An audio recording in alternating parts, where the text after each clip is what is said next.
সমুদ্রের তীরে ছড়িয়ে ছিটিয়ে আছে হাজার হাজার মাছ। কেউ জাল টানছে, আবার কেউ বা সে জাল থেকে মাছ সংগ্রহ করছে, আবার কেউ বা সে মাছগুলো বরফ মেশানো প্লাস্টিকের ড্রামে রাখছে, যাতে তরতাজা মাছগুলো যেন দীর্ঘক্ষণ সংরক্ষণ করা যায়।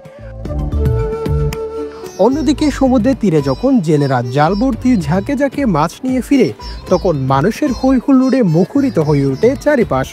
হরেক রকমের মাছে জেলেদের এমন চমৎকার দৃশ্য দেখা যায় কক্সবাজারের ইনানি সমুদ্র সৈকতে। এদিকে সমুদ্রে যে নৌকা নিয়ে জেলেরা মাছ ধরছে, সেগুলোর সাথে অনেকেই অপরিচিত হলেও নৌকাগুলো স্থানীয় ভাষায় ককশিট নৌকা নামে পরিচিত। সাধারণত এই নৌকার জেলেরা সমুদ্রের কাছাকাছি থেকে খুব অল্প সময়ের মধ্যে সামুদ্রিক বিভিন্ন ছোট প্রজাতির মাছ ধরে নিয়ে আসে।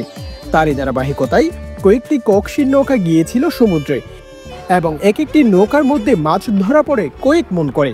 তার মধ্যে বেশিরভাগই রয়েছে সামুদ্রিক ছোট প্রজাতির মাছ সহ চামুনি মাছ। এদিকে একদিকে বর্ষা মৌসুম, অন্যদিকে বৈরী আবহাওয়া। এরপরও সমুদ্রে নতুন স্বপ্ন নিয়ে মাছ ধরতে যাচ্ছে কক্সবাজার উপকূলের হাজার হাজার জেলে। মোহাম্মদ মুর্শেদ, কক্সবাজার লাইভ।